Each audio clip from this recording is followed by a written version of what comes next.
You own everything that happened to you. Tell your stories. If people wanted you to write about them warmly or do videos about them warmly, they should have behaved better. That quote is by the amazing writer Anne Lamott. And I needed to preface this video of mine with that quote.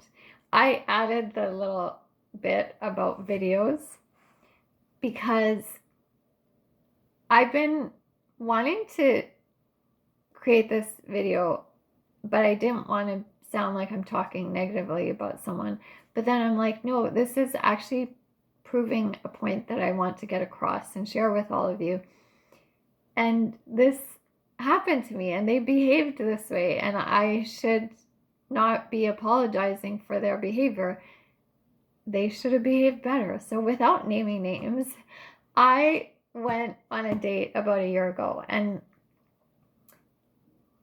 I was really excited to meet this person in person because we were communicating over an online dating app in the beginning. And he called me, which I really liked. And when we were talking on the phone, we seemed to have a good rapport with each other, and it felt exciting. And it had been a long time that I was really excited to meet someone. I felt that I thought I was physically attracted to him through his pictures, and he also he was very creative, it seemed, and we had a good conversation, and I liked his like combination of modern and old-fashioned values. So it seemed to be great, and we went out on our first date, and it was a dinner, and we shared a lot about like how we got to where we are today. And it seemed like there were things I could learn from him and things that he could learn from me. And he has a very creative job that is he's a stuntman for big time Hollywood stars, like the big movies that you would all recognize these names of movies, but especially the stars that he's the stuntman of. And so it was very interesting to me, and I felt like he was pretty humble about it, and but still open to sharing about it. And he had sent me his reel showing like the highlights of some of the big moments in the movies that he was in, and it was like out of this world, very like superhuman, kind of jumping out of buildings, and I don't know, it was crazy. And all the qualities that would represent, like the protectiveness and the risk taking and the strength and like just being able to handle lots of different scenarios. And it was very attractive on top of that. So yeah, it all was going well, and we decided to continue our date into a second date. So on the second date, originally he had asked about bowling, but then he remembered that I had said that I had a weakness in my legs. So I really loved that he changed the plan and said, why don't we go to a movie instead? So I really appreciated that. He came and picked me up. We went to the movie, and I didn't realize how far it would be for me to walk from the parking lot to the movie theater, and it was inside a mall, and I hadn't been in a mall for a while since the weakness in my leg, and I didn't realize that the mall flooring actually makes it harder for me to like step more than being on concrete. So I was really nervous because I was having a lot of trouble walking, and I was trying to pretend that I wasn't, but I couldn't pretend anymore. And I just was very vulnerable and kind of said, like, by the time we got into the theater, I said, I feel like I was feeling really nervous. Like, I'm so excited to be sitting right now because I didn't realize that it would be hard for me to walk like that. And he seemed okay with it, and we got kind of cozier in the theater, and it was a good movie. And then I was dreading walking back, and I did tell him that, but we did okay, and I made it back, and then we kind of decided that we would continue the date. So we went to this bar that I was going to often for karaoke, and he said he would try it out, and then the bar was packed. And I didn't know that he felt uncomfortable in places that were so busy. So there were no seats available. He went looking for one, and I said, I don't need a seat. Like, I'm good. I think he assumed because I had trouble walking that I wouldn't feel comfortable standing, but I was good standing. And I didn't realize that he actually wanted a seat because he has trouble with his back, which I was surprised by. But okay, so then we found seats, and there weren't very many places to put them.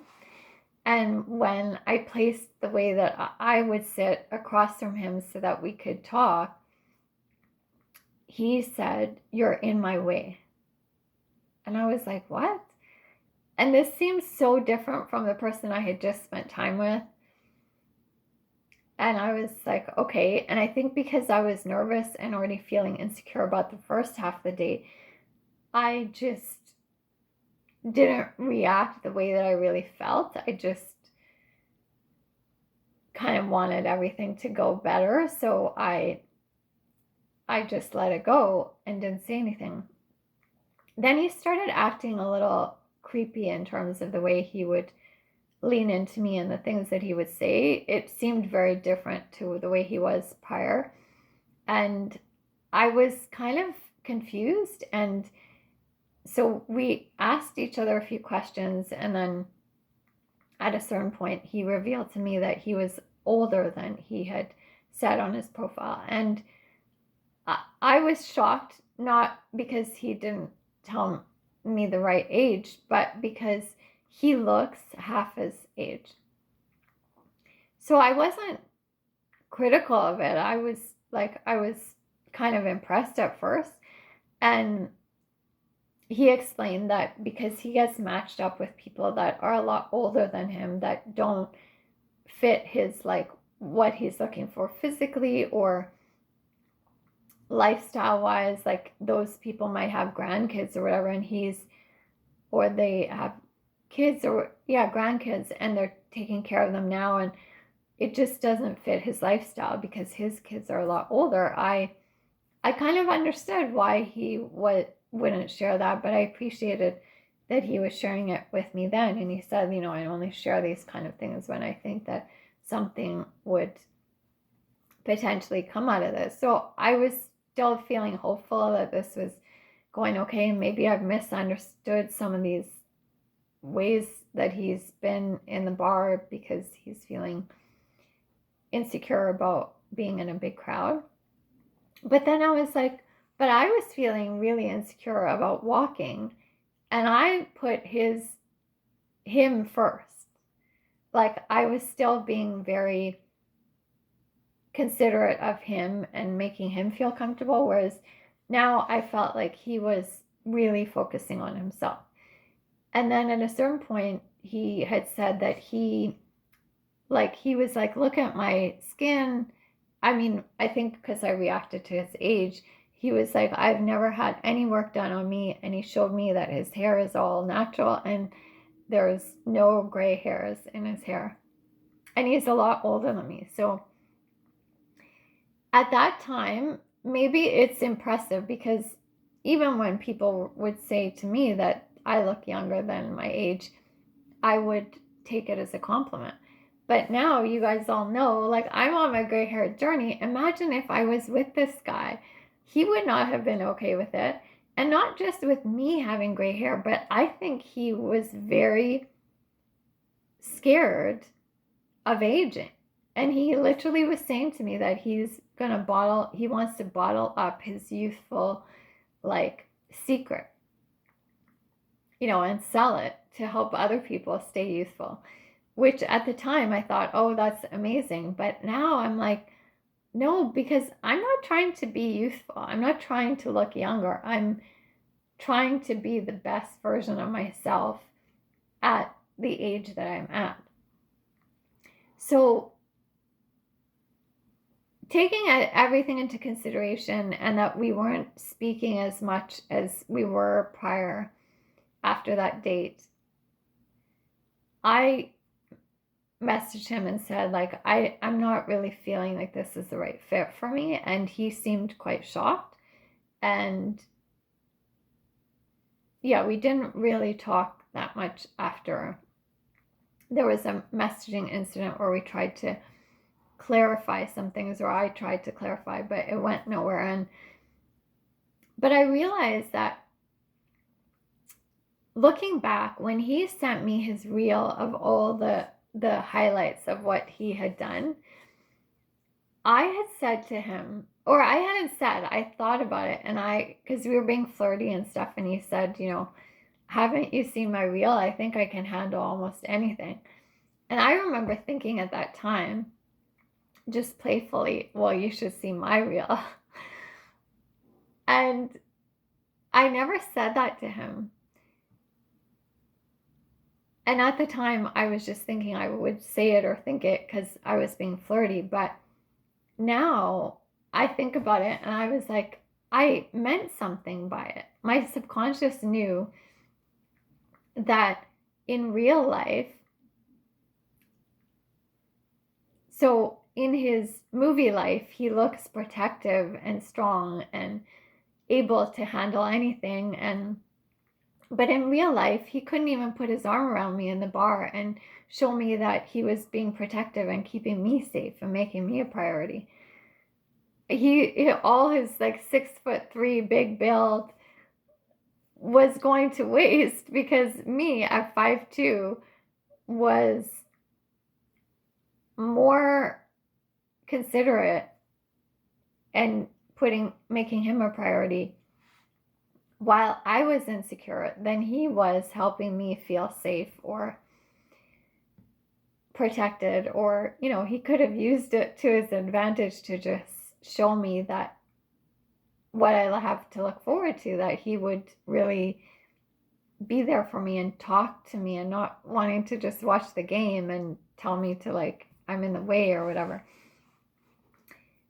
So I remember coaches, I don't remember which coach in particular, but I will find it, saying that it's really important for you to see what someone is like when things are not going to plan.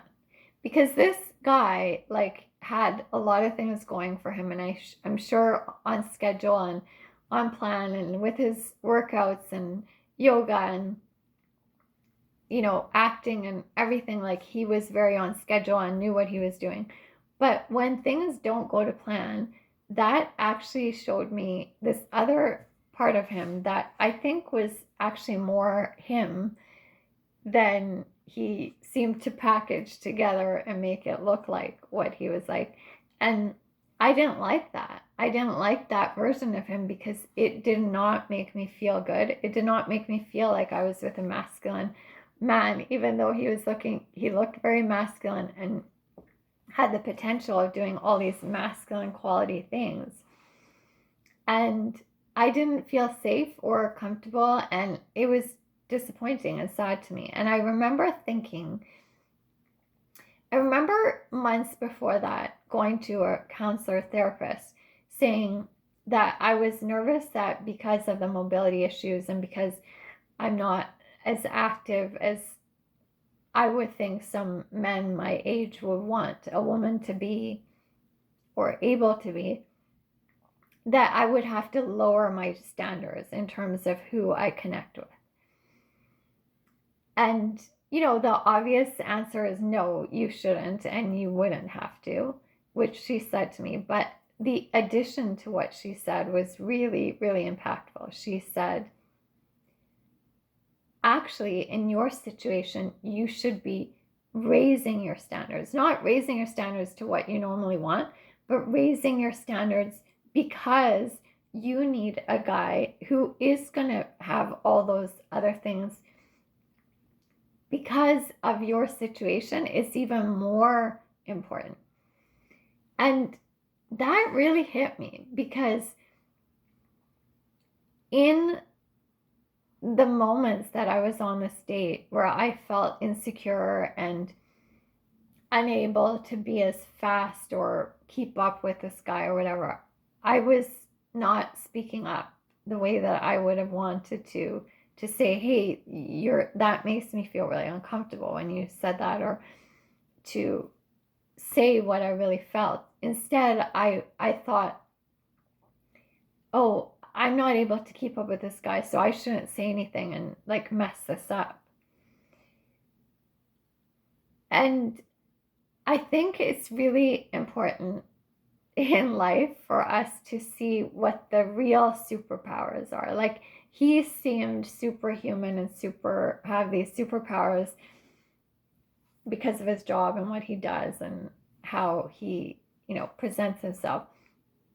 But to me, the real superpowers are the compassion and the protectiveness and all the masculine qualities that I tell you guys, that I've shared with you guys before. Like, those are the superpowers. And I also, as a female, have the potential to have these superpowers that are real and not made up in fantasy and lights and camera and makeup, having to make it look like I have these superpowers. But there are some real ones in our real life that allow us to show up in a superpower kind of way in our daily life. And they don't have to look like flying or jumping out of buildings or any of these kind of things, but they make other people feel good, and they allow us to be in our higher self energy, where we deserve a lot, and we deserve